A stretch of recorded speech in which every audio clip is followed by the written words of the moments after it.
This baby isn't yours. The maid's daughter's whisper to the billionaire changed everything. He ordered a DNA test, and what it revealed left him completely speechless. A perfect day. A perfect family. At the christening of his infant son, Noah, billionaire Arthur Harrison stood beside his new partner, Brenda. It was a perfect new beginning. But as the rites began, an 8-year-old girl, the housekeeper's daughter, slipped past the rows of wealthy guests. She reached the front, tugged on the billionaire's expensive jacket, and rose on her tiptoes. She cupped her hand and whispered 6 words that stopped his heart. "That baby isn't yours, Mr. Harrison." Arthur demanded a DNA test to prove the girl a liar. But what that test reveals is a truth so dark it will leave him speechless. A single whisper was all it took to shatter the illusion. Billionaire Arthur Harrison stood in the grand family chapel, his life perfectly rebuilt. But a small, 8-year-old girl saw the crack in the foundation. Arthur felt the heavy scent of white lilies before he saw them. They were everywhere, draped over the pews and clustered on the altar, filling the air with a perfume so thick it was almost choking. Beside him, his new partner Brenda held their infant son, Noah. The baby was about to be christened. Sunlight streamed through the stained glass windows, painting the marble floor in brilliant jewel tones. It was a perfect day. A perfect family. The final piece of the life Arthur had carefully, painfully constructed from the wreckage of the last 2 years. Arthur, a man who had built a global shipping empire from nothing, felt removed. He looked out at the small, exclusive gathering, his business partners, his oldest friends. They were all here to celebrate his new beginning. He glanced at Brenda. She beamed at him, a radiant, flawless smile. She was the picture of a proud new mother. Then his gaze drifted to the front pew. His 10-year-old son, Matthew, sat alone. His shoulders were slumped inside an expensive new suit that looked 2 sizes too big for his thin frame. Matthew was staring at his polished shoes, his dark hair falling over his eyes. Since Arthur's first wife, Caroline, had passed away, Matthew had become a ghost in their own home. Arthur had hoped Brenda and the arrival of baby Noah would bring his son back to life. He had hoped this new, bright family would mend the broken pieces. He had hoped wrong. In the back row, standing near the massive carved oak doors, was the head housekeeper, Diane Miller. Beside her stood her daughter, Emily. At 8 years old, Emily was a slip of a girl, all blonde hair and watchful blue eyes. She was, Arthur knew, Matthew's only real friend. He had seen them countless times from his study window, huddled by the ancient oak tree at the edge of the property. He would watch Matthew, who was so silent and sullen in the main house, suddenly look like a child again. He would be animated, talking with his hands, skipping stones with Emily. Diane's family had been with the Harrisons for generations. Emily's great-grandfather, Sergeant Jack Miller, had saved Arthur's father's life in the war. Arthur kept the man's framed medal citation in his study. It was a constant, solid reminder of integrity, of truth. The pastor began the rites, his voice echoing in the vaulted ceiling. "And who will stand for this child?" Arthur smiled at Brenda. She smiled back, a perfect, practiced smile. But Emily, in the back, was not looking at the pastor. She was watching Brenda. Emily had seen things. Just yesterday, she had been in the library, hidden in her favorite reading nook behind the heavy curtains, when Brenda and Matthew had entered. Brenda thought they were alone. "You will stop this moping," Brenda had hissed, her voice low and sharp, her fingers digging into Matthew's upper arm. "You are ruining the aesthetic of this family. If you're not careful, your father will send you to a school so far away you'll never see him again. He has a new son now. He doesn't need a sad one." Matthew had flinched, his face pale. Emily had felt a hot, bright anger. It wasn't right. Now, in the chapel, Emily looked at Matthew in the front row. He looked small. He looked terrified. She looked at her mother, who always told her, "A Miller tells the truth no matter what. It's in our blood." Emily made a decision. As the pastor prepared to bless the child, Emily slipped away from her mother. "Emily, come back," Diane whispered, her eyes wide with panic. But the girl was fast. She moved like a shadow, slipping past the rows of guests in their fine suits and silk dresses. She arrived at the front, right beside the most powerful man in the city. She tugged on the sleeve of his expensive jacket. Arthur, startled, looked down. "Emily? What is it, sweetheart?" "Not right now." Emily rose on her tiptoes, cupped her small hand around his ear, and whispered 6 words that stopped his heart. "That baby isn't yours, Mr. Harrison." The poison Arthur Harrison froze. The pastor's voice became a distant hum. The scent of lilies was suddenly sickening. He straightened up slowly. He must have misheard. It was an 8-year-old child's fantasy, a strange, cruel joke. He looked down at Emily. She was not laughing. Her face was pale, her eyes wide with a terrible, unblinking seriousness. She was not a child playing a game. She was a soldier delivering a message. In the back row, he saw her mother, Diane, rise from her seat. Her hand was over her mouth, her expression one of pure horror. "Arthur," Brenda whispered, nudging him, her smile tightening. "The pastor is waiting." Arthur blinked. He placed his hand on the baby's head, as instructed. His hand felt heavy, disconnected from his body. He went through the motions. He smiled. He held Noah for the photographs. But the poison was in. The ceremony ended. The guests moved to the sprawling lawns of the estate for a lavish reception. Waiters carried silver trays of champagne and delicate hors d'oeuvres. A string quartet played softly near the rose garden. Every "he looks just like you, Arthur" felt like a hammer blow. Every "he has Brenda's smile" felt like a question. Arthur moved through the crowd like a man in a dream. He accepted congratulations, his eyes scanning the grounds. He found them. Diane had Emily by the arm, hidden behind a large potted palm near the service entrance, her voice a low, angry hiss. "What did you think you were doing? To say such a thing? To Mr. Harrison? At the christening? You could ruin us, Emily. I could lose my job. We could lose our home." "But Mommy, it's true," Emily insisted, her voice trembling but stubborn. "She's a liar. She hurts Matthew. What she does with her stepson is not our concern," Diane snapped, her fear making her sharp.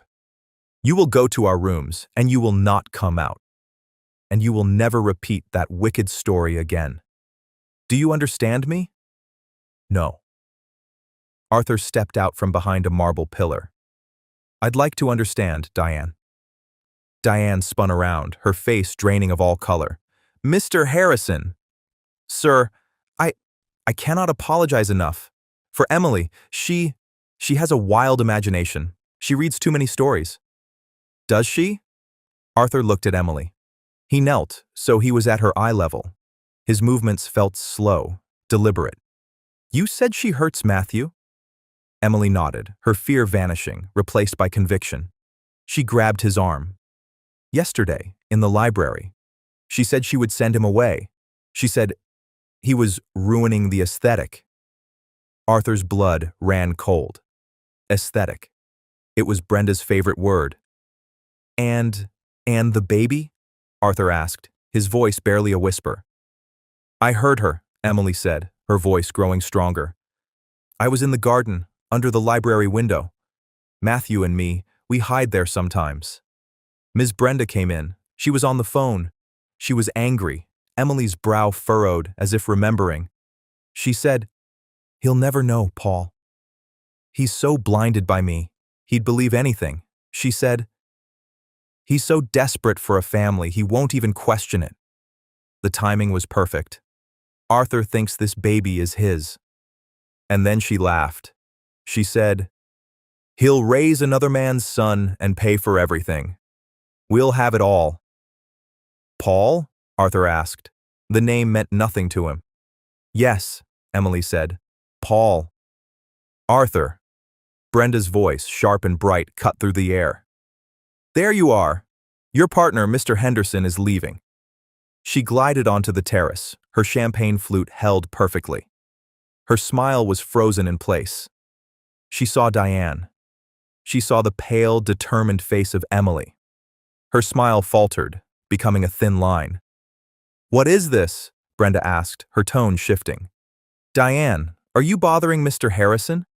"And you," she sneered at Emily. "I told you, children are to be unseen today."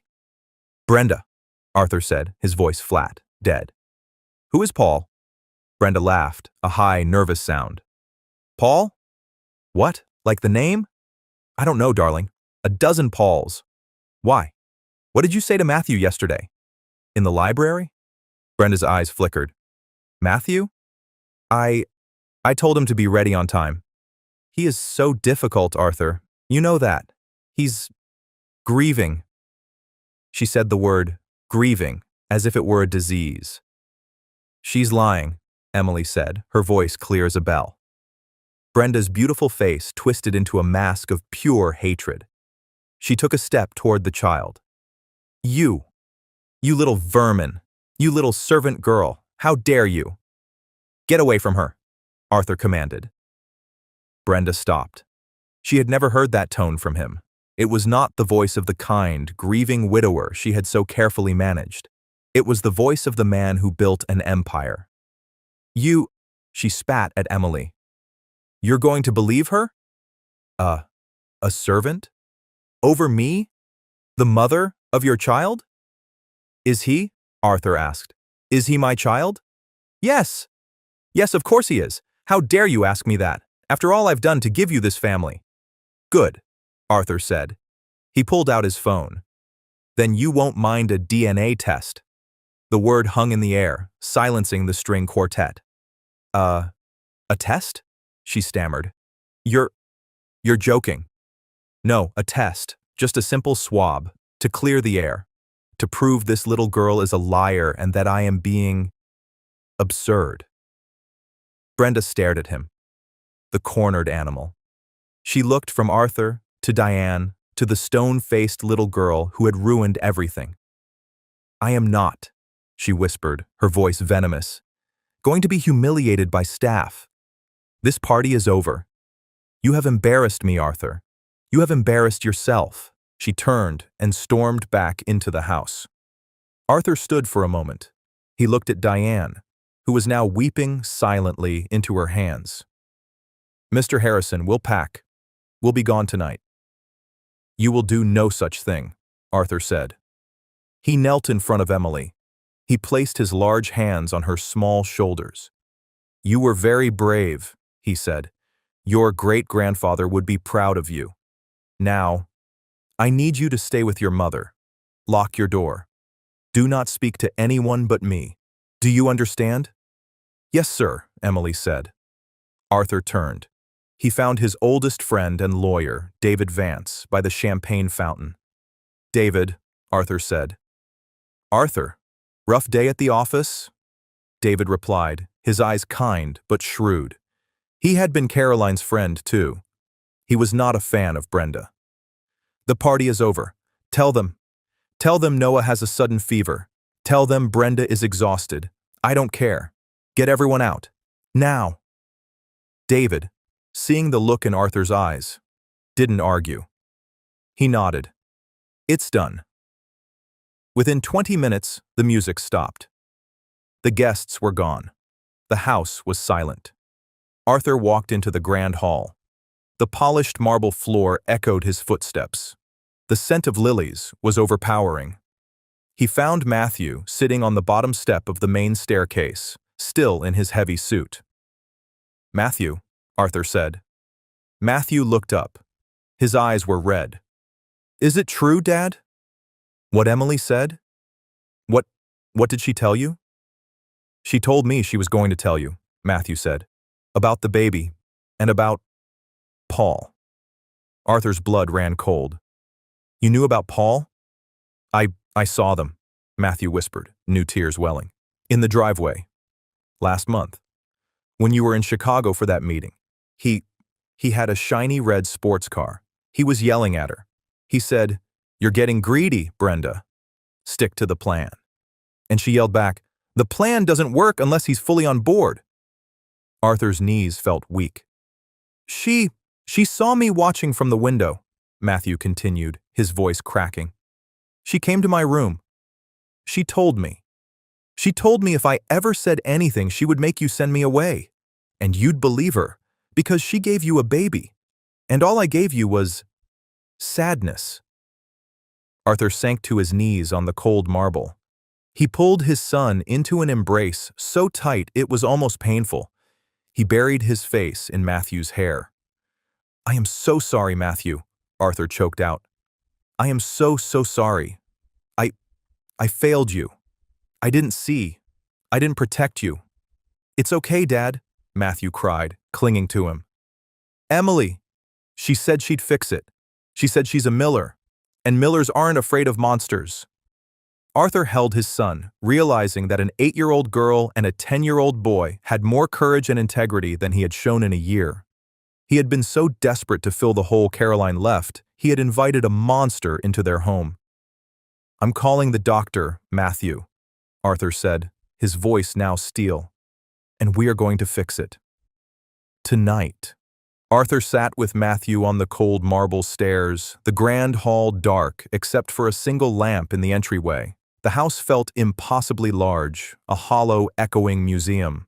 The sweet, cloying smell of the lilies left behind from the party filled the air, a reminder of the day's bitter farce. "Matthew," Arthur said, his voice rough, "go to your room. Lock the door. I will come and get you when it's safe." I want to stay with you," Matthew said, his small hand gripping Arthur's arm. "I know, but I need you to be safe. I can't think straight unless I know you are secure." Arthur looked his son in the eyes. "I will not let her hurt you. Ever again. This ends tonight." Matthew saw the change in his father. The vague, sad man who had drifted through the house for 2 years was gone. The man who sat before him now was the one who negotiated billion-dollar deals, the one whose quiet no could end a career. Matthew nodded. "Okay, Dad." He ran up the stairs, the sound of his feet disappearing, followed by the soft, heavy click of his bedroom door. Arthur was alone. He made 2 calls. The first was to his head of security, a former Secret Service agent. "Mark," Arthur said, his voice low. "No one leaves this estate. No one. And I want to know who Paul is. A red sports car. Check all security footage for the last 2 months. I want a name." The second call was to Dr. Alistair Evans. Dr. Evans had been the Harrison family physician for 40 years. He had delivered Arthur. He had treated Caroline through her illness. He was a man of absolute, old-world discretion. "Arthur?" "It's 9 o'clock. Is everything all right?" The old doctor's voice was gravelly. "Alistair, I need you. Bring a DNA test kit. The fast one. The one you use for legal matters." There was a pause on the line. Dr. Evans did not ask why. He simply said, "I'm 20 minutes away." Arthur hung up. He walked to the kitchen and found Diane and Emily. They were huddled at a small table, a half-packed duffel bag on the floor. "Mr. Harrison, we're ready to leave," Diane said, rising, her eyes red. "You are not leaving," Arthur said, his voice firm but kind. He knelt before Emily again. "What you did today, Emily, was the bravest thing I have ever seen. Your great-grandfather, Sergeant Miller, he would have been so proud." Emily looked at her mother, then back at Arthur. "You're not mad?" "I am angry, Emily. But not at you. Never at you." He placed a hand on Diane's arm. "You and your daughter are part of this family, Diane. You are safe here. Go to your rooms. Lock your door. This will be over soon." Diane nodded, clutching his hand. "Thank you, sir." "God bless you, sir." Arthur walked back to the grand hall. He stood at the bottom of the sweeping staircase and looked up into the darkness. "Brenda," he called. His voice did not echo. It filled the space. There was no answer. He took the stairs 2 at a time. He walked down the plush runner of the upstairs gallery, past portraits of his ancestors. He stopped at the door to the master suite. It was locked. "Brenda, Dr. Evans is on his way. He is coming to take a DNA sample from me, and from the baby." He heard a muffled sound inside, a frantic whisper. She was on the phone. "Brenda, open the door, or I will have security remove it." He waited. 1 second, 2. The lock clicked. The door opened. Brenda stood there, not in her fine party dress, but in a silk dressing gown. Her eyes were hard, her face pale. She was holding baby Noah, clutching him to her chest like a shield. "You're insane," she hissed. "You are having a breakdown. You're going to listen to a child, a servant, and humiliate me? This will be in the papers by morning, Arthur. Billionaire loses his mind. Is that what you want?" "What I want," Arthur said, walking past her into the room, "is the truth. I should have wanted it a long time ago." He saw her cell phone on the unmade bed, screen side down. She had been talking to Paul. "The test is an insult," she said, her voice rising, trying to find the hysterical pitch that always made him back down, made him apologize. "It is an accusation. I will not have my son subjected to this." "He is not your son," Arthur said. Brenda froze. "What?" "I mean, he is not just your son. If he is mine, he is my son. And I am his father. And I am ordering the test. And if I refuse," she challenged, her eyes glinting. "Then I will know the answer," Arthur said simply. "And you will leave this house tonight with nothing. Not a dollar, not a dress. I will call the police and have you removed for fraud, and I will file for sole custody until the courts can prove paternity. Your choice." She stared at him. The kind, grieving fool was gone. You bastard," she whispered. "Get the baby ready," Arthur said. The doorbell rang. Dr. Evans was waiting in the library. He was a tall, thin man with white hair and a face that had seen too much. He carried a small, locked medical case. He said nothing. He just looked at Arthur with sad, knowing eyes. Arthur went to the nursery and retrieved the baby. Noah was sleeping. He was a beautiful child. Arthur felt a terrible pang. He had tried to love this baby. He had tried to see himself in the boy's small features. He had only seen Brenda. He brought the child to the library. Brenda followed, her face a mask of cold fury. Dr. Evans opened his kit. "It's a simple cheek swab," he said, his voice calm, a gentle counterpoint to the room's electric tension. "It will not hurt the child." "Arthur, you first." Dr. Evans took the sample from Arthur, bagged it, labeled it. "Now the boy," Dr. Evans said. He gently woke Noah, who whimpered. The doctor took the sample, bagged it, labeled it. "Now, Brenda, if you please." "Why me?" she snapped. "We know I'm the mother." "It's for a full panel, my dear," Dr. Evans said, his voice mild but his eyes sharp. "To check against both of you. It makes the results indisputable." Brenda sat. She glared at Arthur as the doctor took her sample. "This is over," she said to Arthur. "You know that, right? Whatever this test says, we are over. You have destroyed us." "No," Arthur said, his gaze fixed on the small sealed bags on the desk. "You did." Dr. Evans packed his case. "I will run this myself at the lab, my lab. No one else will touch it. You will have your answer before sunrise." "Thank you, Alistair," Arthur said. The doctor paused at the library door. He looked at Brenda, who was glaring at her phone, and then at Arthur. "Caroline, she would have been proud of you tonight, Arthur. You are finally awake." He left. The first result. Arthur sat in his study. The framed metal citation of Sergeant Jack Miller, Emily's great-grandfather, was on his desk. Arthur stared at it. A man who ran into gunfire to save his friend. A man of honor. The house was silent. Too silent. Brenda was in her room. He had Mark, his head of security, standing outside her door. She was not to leave, not yet. Matthew was asleep. Diane and Emily were safe. Arthur waited. He watched the clock on his desk. 3 a.m. 4 a.m. He thought about the last 2 years. His grief for Caroline had been a fog. He had been so lonely, so desperate to give Matthew a new mother, a complete family. He had met Brenda at a charity gala. She was beautiful, vibrant, and seemed so simple. She wasn't from his world. She was a fundraiser for the art museum. She was kind. He saw it now. It was all a lie. A careful, calculated performance. She had seen a broken, wealthy man, and she had played a part. His phone buzzed on the desk. It was Dr. Evans. Arthur's hand trembled as he picked it up. Alistair. Arthur. The doctor's voice was heavy, tired. I ran the test, and I ran it again. There is no question. Arthur closed his eyes. Tell me. The baby. Noah. He is a healthy boy. No genetic issues. Alistair, tell me. Paternity is a 0% match, Arthur. There is no biological possibility that you are his father. Arthur let out a breath he didn't know he was holding. It was a strange, hollow feeling, not relief, not even anger.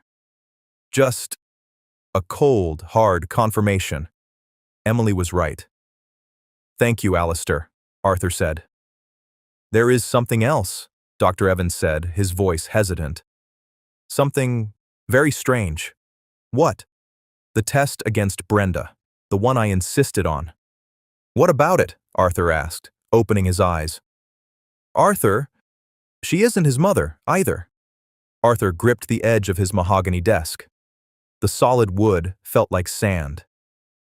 What did you say, Alistair? She is not the mother, Dr. Evans repeated, his voice firm. The maternity test is as conclusive as the paternity one. 0% match. That baby is not related to you or to her. Arthur, where did she get this child? The question hung in the opulent study, more chilling than any ghost. This wasn't a simple case of infidelity. It wasn't a lie to trap a rich man. This was something else, something darker.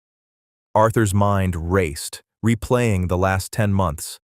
It all clicked into place, every small, strange detail that his grief had allowed him to ignore.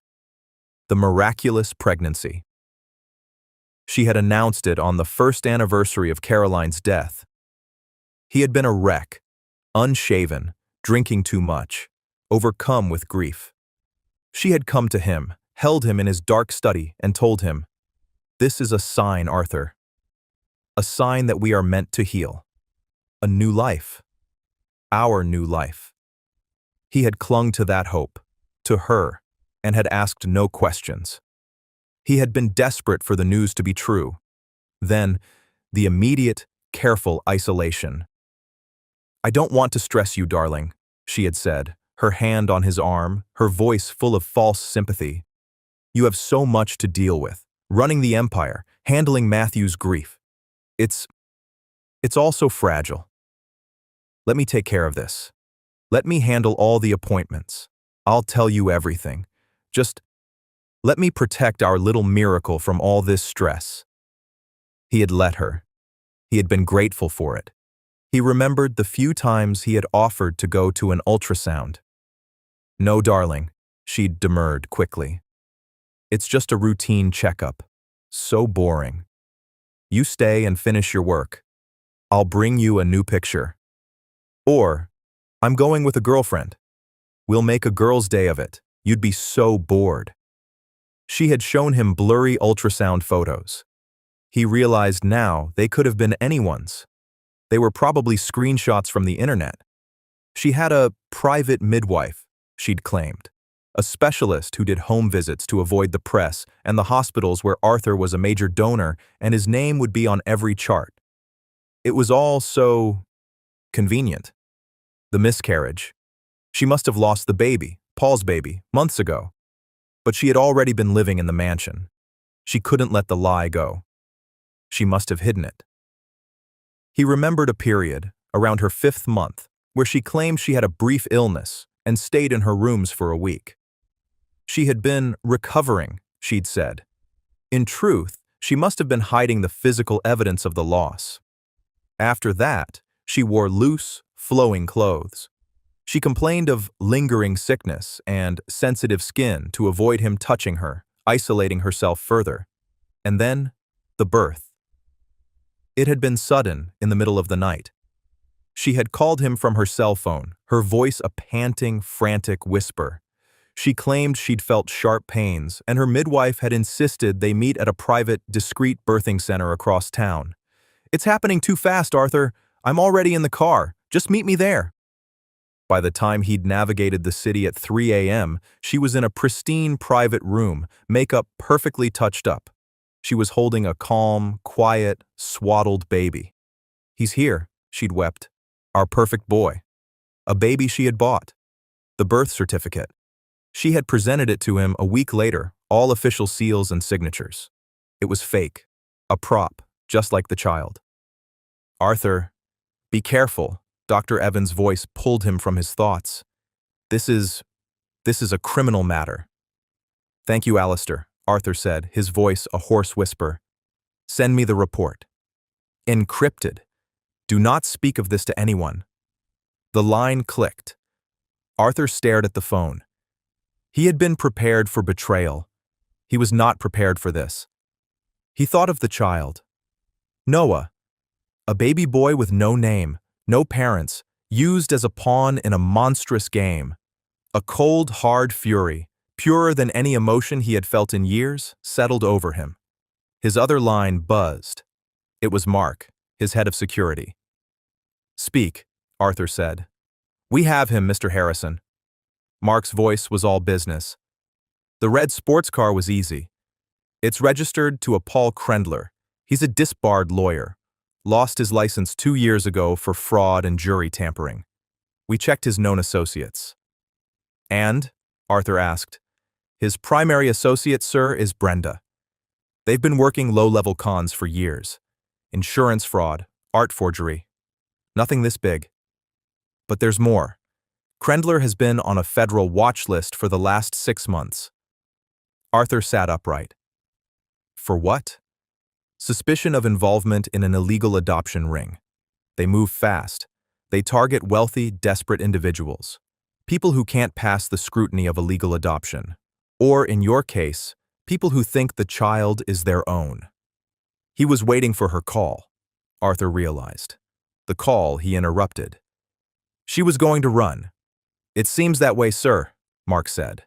"My men are on the perimeter. The estate is locked down. He can't get in, and she can't get out. What are your orders?" "Keep him off this property. Do not engage unless he tries to force entry. I want him on the outside, wondering what went wrong. I want him nervous." "Yes, sir." "Mark, send one of your men. Someone discreet, in a plain suit, to the main hall. I want him standing at the bottom of the stairs. Brenda is not to leave the house, but she is no longer to be confined to her room. I want her to see him." "Understood, sir." Arthur stood up. He walked out of his study, the encrypted report from Dr. Evans on his phone. He crossed the cavernous grand hall. As he approached the staircase, he saw one of Mark's men, a tall, impassive man in a dark suit, move silently into place by the front door. Arthur climbed the stairs. He felt a strange, cold calm. The fog of grief was gone, burned away by the acid of the truth. He did not knock. He walked into the master suite. Brenda was standing by the window, her phone in her hand, staring out into the darkness. She was dressed now, in expensive jeans and a cashmere sweater, a packed designer duffel bag at her feet. She was ready to run. She spun around, her face a mask of fury. "My phone has no signal. What did you do? You can't hold me here. This is kidnapping." "It's a signal jammer," Arthur said calmly. "Standard security. I can't have you calling your partner." "I don't know what you're talking about," she shrieked. "Paul?" That's a lie from a stupid child." "His name is Paul Krendler," Arthur said. Brenda's face went white. A disbarred lawyer, Arthur continued, walking slowly toward her, as if she were a cornered animal. Specializing in fraud, currently on a federal watch list for illegal adoptions. I don't, she stammered, backing away until she hit the wall. The party is over, Brenda, Dr. Evans called. So, you found out? She spat, her fear turning to venom. Congratulations, Arthur. You're sterile. Your precious Caroline was sick for so long, and you were so weak. You're not man enough to have a child. Arthur didn't flinch. He's not my son. That's true. I have the report. He held up his phone. But then, I looked at the rest of the test. The rest? She asked, her eyes narrowing, confused. My test. The baby's test. And your test, Brenda. He saw the flicker of panic. The one variable she hadn't accounted for. It's a mistake. The test is wrong, she whispered.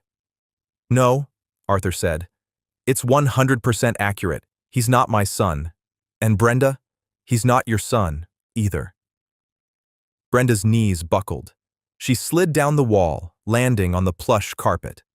The mask of the beautiful, grieving partner, the loving mother, the cold con artist, it all evaporated. What was left was small and ugly and terrified.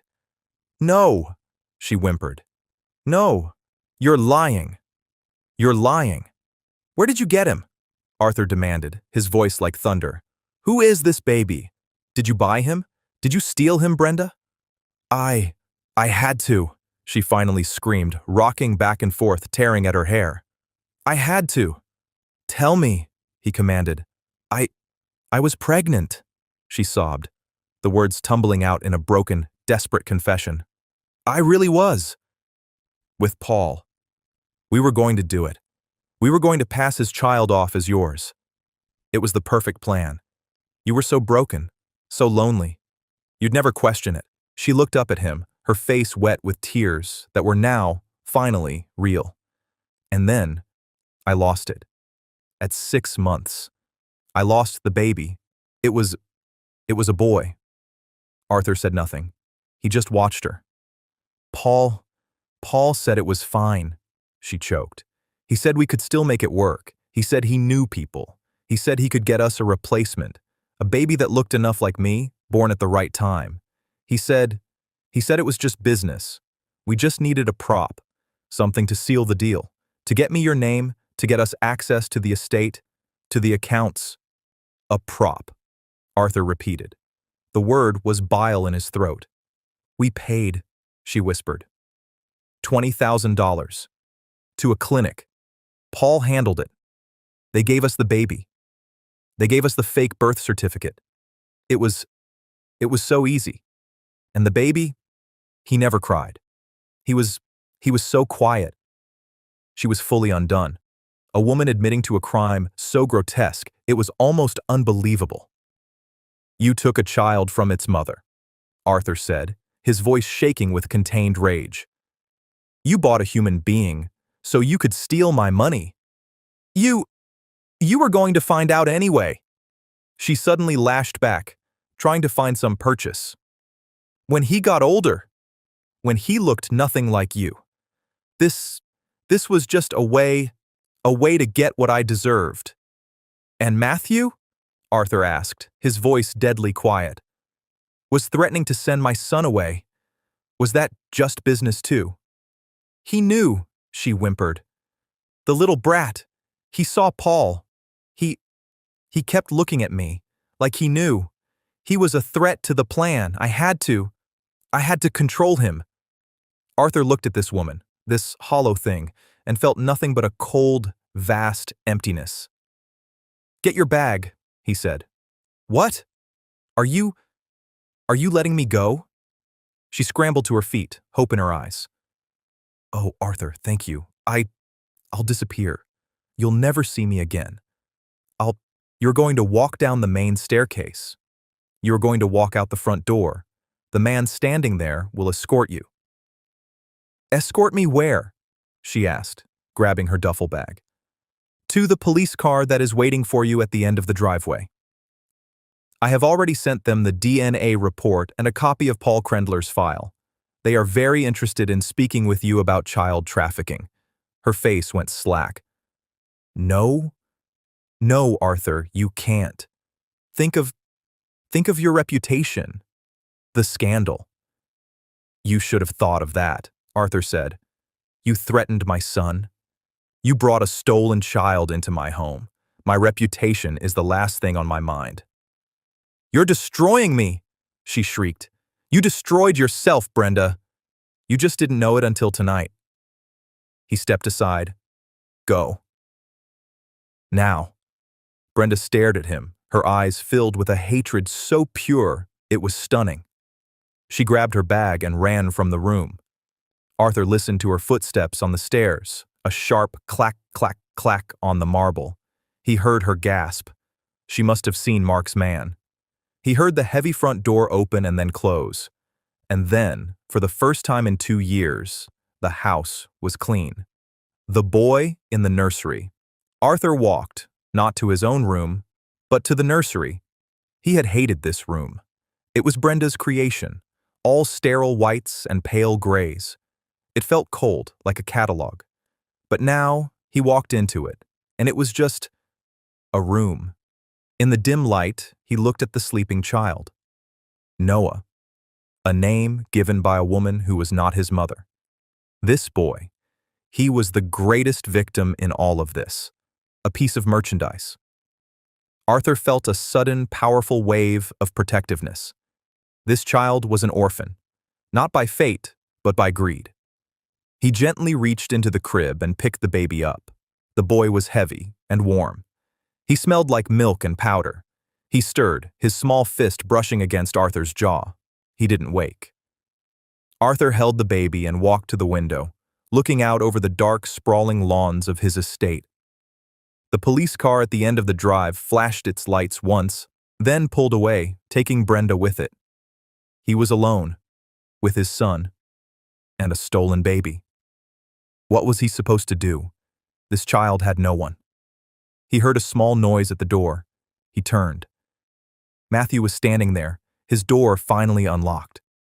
Beside him, in her bathrobe, was Emily. Her mother, Diane, stood behind them, her hand on Emily's shoulder. Is she gone? Matthew asked. Yes, Arthur said. She's gone. She will never, ever be back. Matthew let out a long, shaky breath. He walked into the nursery. He looked at the baby in Arthur's arms. So, he's not our brother, Matthew said. It wasn't a question. No, Arthur said. He's not. What's going to happen to him? Matthew asked. Arthur looked down at the child. I don't know, son. The people Brenda got him from, they were very bad people. He doesn't have a family. Yes, he does, Emily said, her voice small but clear. Arthur looked at her. He's here, she said, as if it were the simplest thing in the world. We found him. You can't just send him away. That's what she would do. Arthur stared at the 8-year-old girl. This child who, in one day, had saved his son and exposed a criminal conspiracy. This child who possessed a moral compass so true, it humbled him. He needs a name, Matthew said, reaching out a tentative finger to touch the baby's hand. He does, Arthur agreed, his throat tight.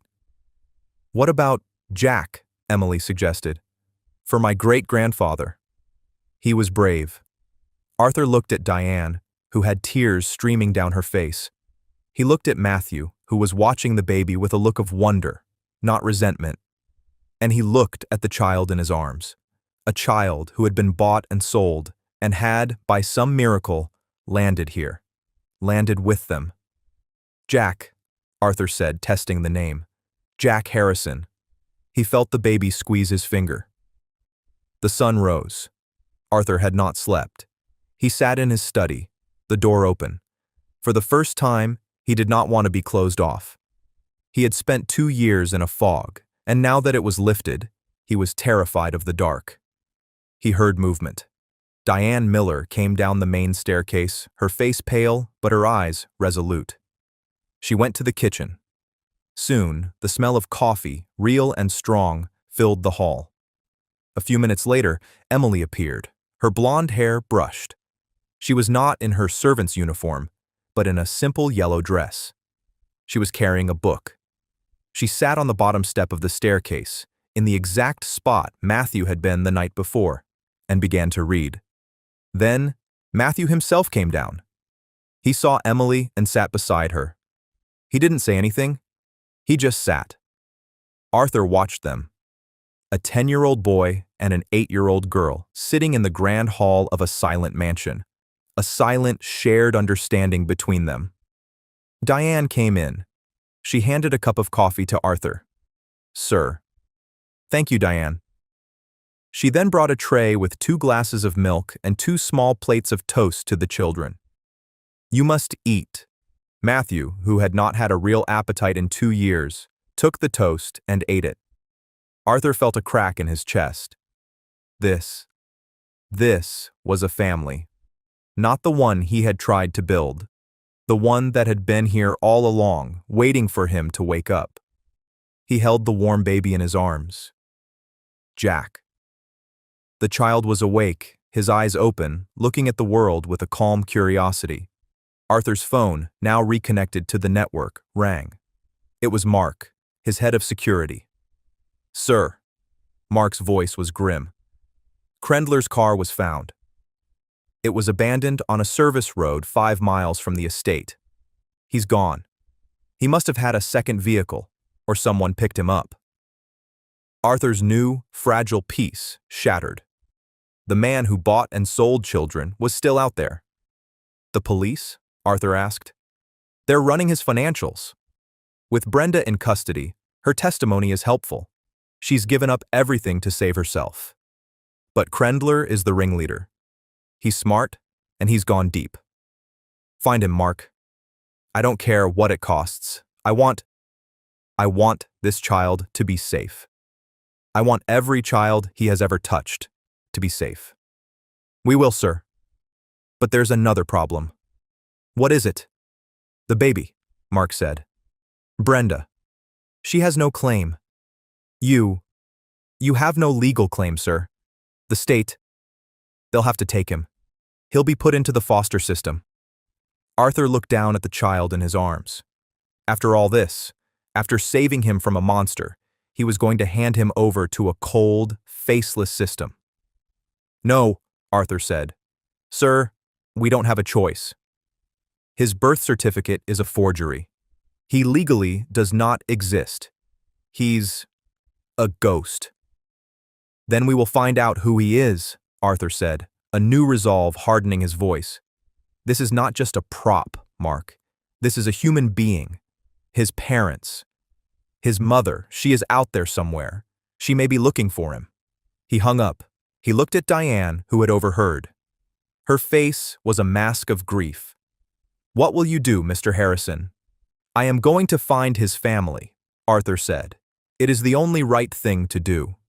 He looked at Matthew and Emily, who had stopped their quiet breakfast to listen. "I am going to use every resource I have. I will hire every investigator. We will find the hospital this nurse worked at. We will find this child's mother."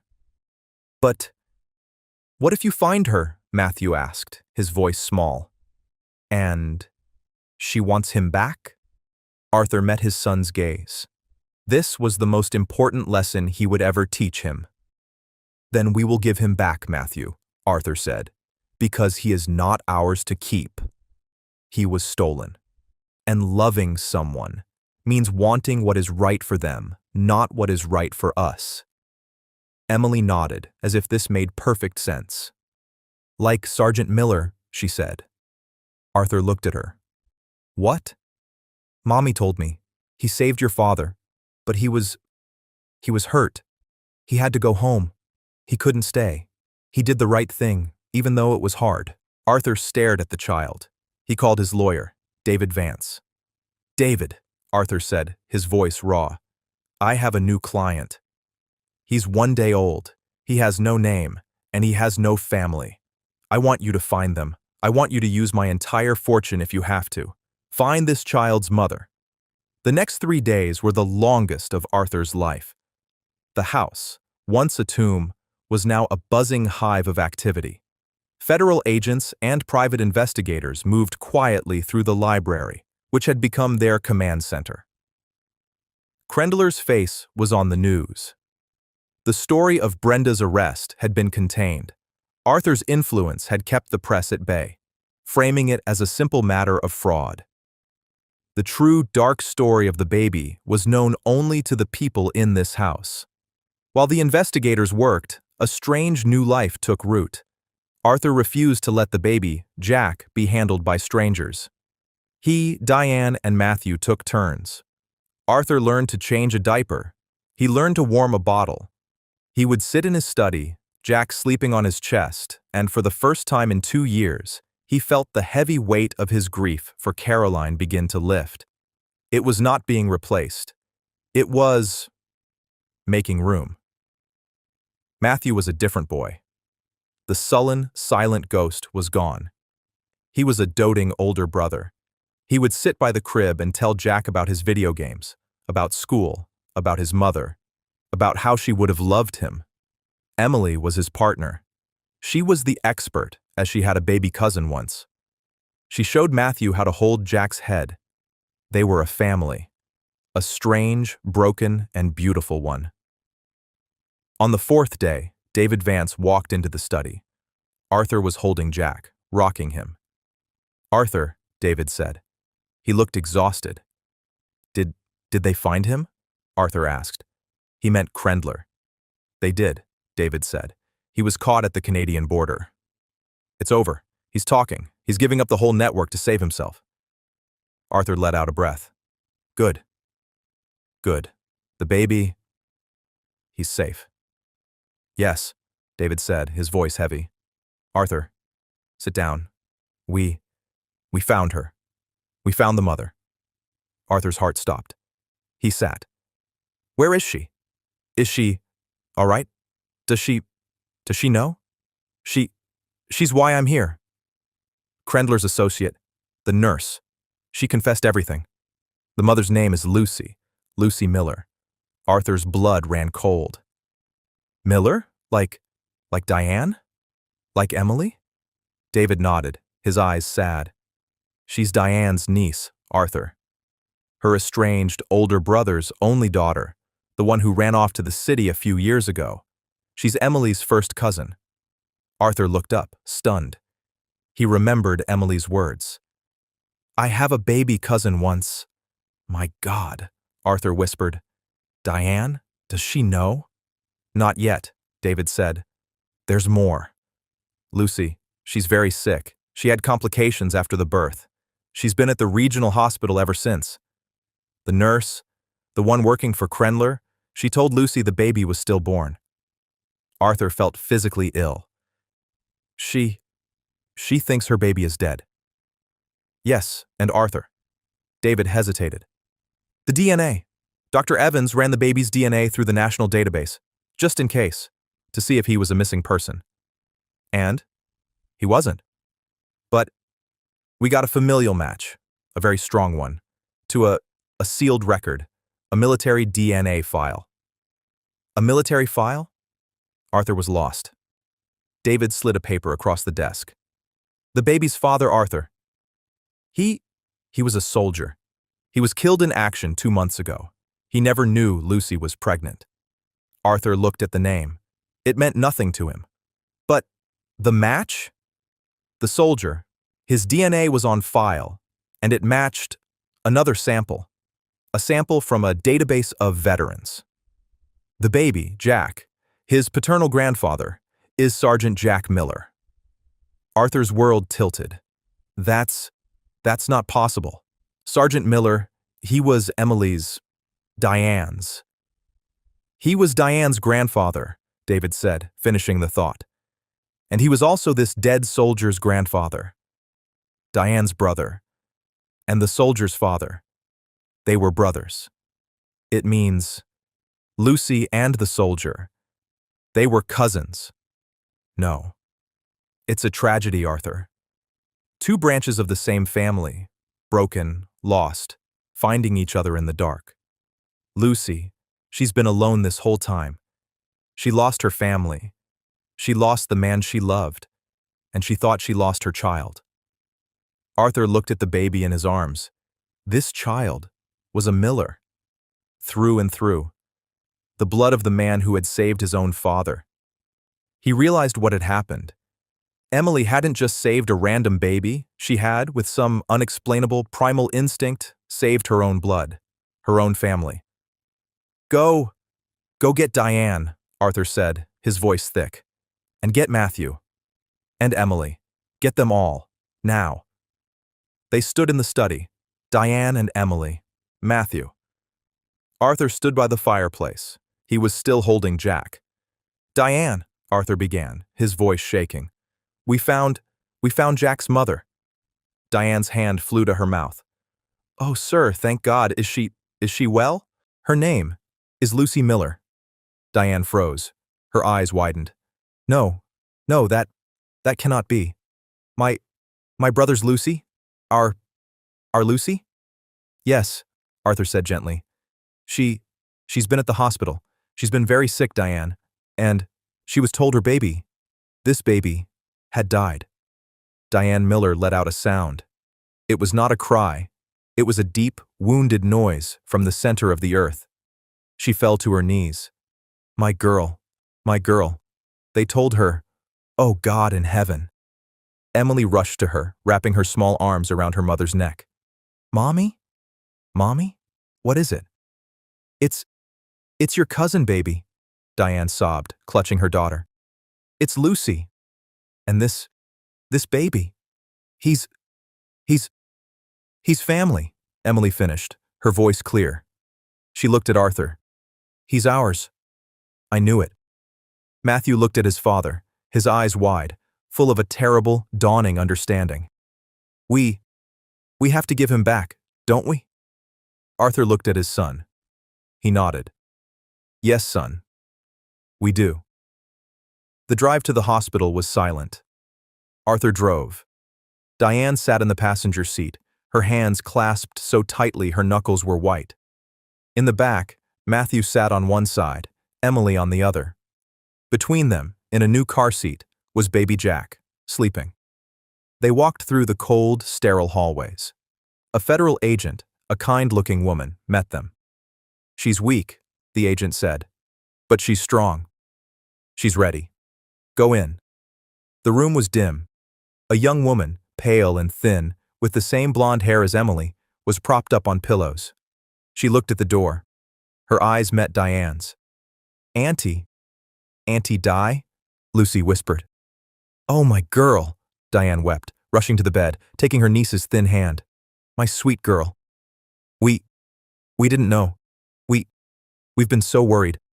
I'm so sorry, Auntie. Lucy cried. I lost him. I lost my baby. No, Diane whispered, her voice choked. No, you didn't, baby. You didn't. Arthur stepped out from the shadow of the doorway. He was holding Jack. Lucy's eyes, dull with grief and medication, widened. She looked from Arthur to the bundle in his arms. They told me he was gone, she whispered, her voice breaking. They lied, Arthur said, his own voice thick. He's perfect. He's a fighter. Just like your family. He stepped forward. Lucy's arms, thin and trembling, came up. Arthur Harrison, billionaire, the man who had lost everything, gently placed the baby into the arms of his mother. Lucy pulled the baby to her chest. She let out a sob, a sound of such profound, agonizing relief that it shook the room. She buried her face in his blanket, breathing him in. My baby. You're alive. You're alive. Arthur stepped back. He stood in the doorway. Matthew came and stood beside him, his hand finding his father's. Emily went and stood by the bed, her small hand resting on her mother's back, who was holding her cousin. Arthur watched them. The four of them, clustered around the hospital bed, A family broken by tragedy and lies, being stitched back together by a miracle. He finally understood. The DNA test hadn't just revealed that Brenda was a liar. It had revealed this. It had revealed a truth, hidden in blood and bone, that was deeper than he could have ever imagined. It had revealed that a hero's legacy was not a medal on a wall. It was in the courage of his 8-year-old great-granddaughter. It had revealed that a house is not a home. He looked at his son, Matthew, who was crying silently. Not tears of sadness, but tears of release. "Come on, son," Arthur whispered, putting his arm around his boy. Let's give them some time." He turned, and with his son, he walked out into the hall. He had entered this, a man with one child. He was leaving it, a man with a family. His home was waiting. And for the first time in his life, Arthur Harrison knew it would never be empty again. And that's where we leave Arthur, his son Matthew, and the Miller family. Finally, a true home, built not on lies, but on the courage of an 8-year-old girl. I hope this journey from a cold christening to a warm reunion gave you a chance to drift. What part of the story moved you the most? Was it Emily's courage, or the final, shocking twist of Jack's true lineage? Drop your thoughts in the comments. I read them all and value your feedback. To make sure you don't miss our next story, hitting like and subscribing makes a huge difference. Thanks for spending this time with me.